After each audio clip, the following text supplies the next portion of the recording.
السلام علیکم، میں رضوان اشرف۔ ایک طرف جہاں پر وفاقی حکومت، شہباز شریف کی حکومت پر عدم اعتماد کیا جا رہا ہے، پیپلز پارٹی کی جانب سے ان کے اوپر عدم اعتماد کیا گیا، پی ٹی آئی آلریڈی تیار بیٹھی ہے کہ کسی طرح سے ہم عدم اعتماد کی تحریک کو لانچ کریں، نہ صرف سڑکوں کے اوپر ان کے خلاف احتجاج کریں، تحریک چلائیں، دھرنا دیں، لانگ مارچ کریں، بلکہ پارلیمنٹ کے اندر بھی اس حکومت کے خلاف عدم اعتماد ہونی چاہیے۔ یہ تو پی ٹی آئی کا بڑا ایک مضبوط قسم کا سٹانس ہے اور پی ٹی آئی اس کے اوپر قائم ہے، ڈٹی ہے، کھڑی ہے، لیکن اب پیپلز پارٹی کی جانب سے بھی عدم اعتماد کی بات کی گئی ہے، عدم اعتماد کے متعلق کہا گیا ہے اور کچھ ایسے اشارے سگنل دے دیے گئے ہیں حکومت کو، اس سے واضح ہو گیا ہے کہ پیپلز پارٹی جو کہ ان کی اتحادی حکومت کی اتحادی جماعت ہے، سب سے بڑی جماعت، اور یہ جو حکومت کھڑی ہے یہ اسی کے اوپر، اسی اتحادی پارٹی کے اوپر، ان کی سپورٹ کے اوپر، ووٹ کے اوپر کھڑی ہے۔ تو اگر وہ عدم اعتماد کرتے ہیں اور اپنی سپورٹ کھینچیں، اس کا مطلب ہے کہ پوری کی پوری وفاقی حکومت دھڑام کر کے گر جائے گی۔ نمبر 2،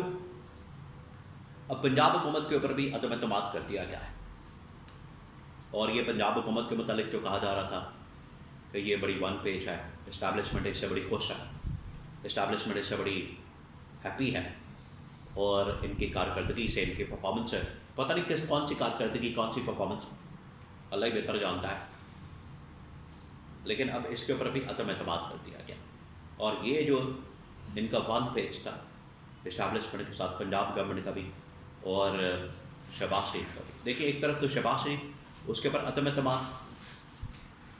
اور یہ جو پنجاب کے اوپر عدم اعتماد کیا گیا ہے یہ اصل میں مریم نواز کے ساتھ کا نواز شریف کے اوپر عدم اعتماد کیا گیا ہے، یہ جوائنٹ ہے، آپ اس بات کو سمجھیں، کیونکہ پنجاب کے اوپر عدم اعتماد اس کا مطلب ہے کہ مریم نواز اور نواز شریف کے اوپر عدم اعتماد، اس کا واضح مطلب ہے کہ آنے والے دنوں میں، اگلے سالوں میں، اگلے ٹائم میں ان کا کوئی چانس نہیں ہے اب حکومت میں واپسی کا۔ یہ جو ٹرم کی بات کر رہے ہیں، ٹینیور کی بات کر رہے ہیں، اگلے الیکشن کی بات کر رہے ہیں، مریم نواز کو وزیر اعظم بنانے کی بات کر رہے ہیں، اگلی باری کی بات کر رہے ہیں، یہ تمام چیزیں فارغ، اور کیوں میں آپ کو کہتا ہوں، اس کے پیچھے وجہ کیا؟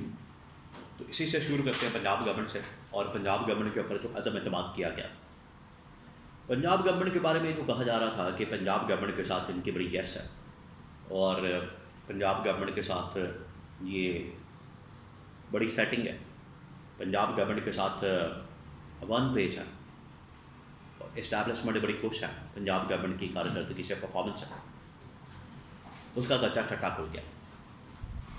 پاکستان کے ایک بہت ہی بڑے صحافی کی جانب سے، محسن بیگ،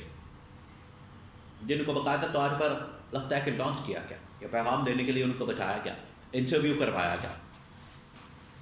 جیو کے پروگرام کے اندر اعزاز سید کے ساتھ۔ جب انہوں نے انٹرویو دیا تو اس انٹرویو کے اندر انہوں نے انکشاف کیا، 2-3 چیزوں کے متعلق انہوں نے بات کی،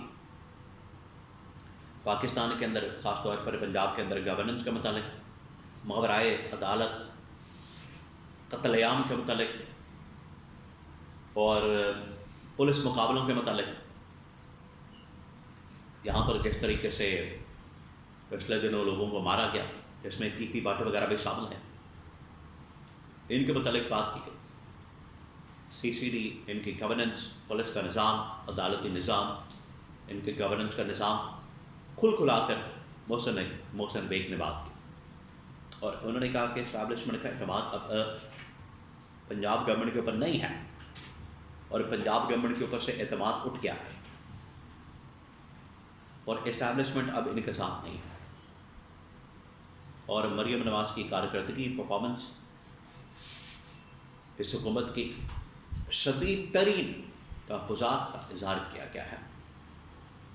اور اس کے اوپر مایوسی کا اظہار کیا گیا۔ تو اس کا کیا مطلب ہے؟ 2-3 چیزیں، پہلے آپ پنجاب گورنمنٹ کے متعلق سمجھ لیں، پھر میں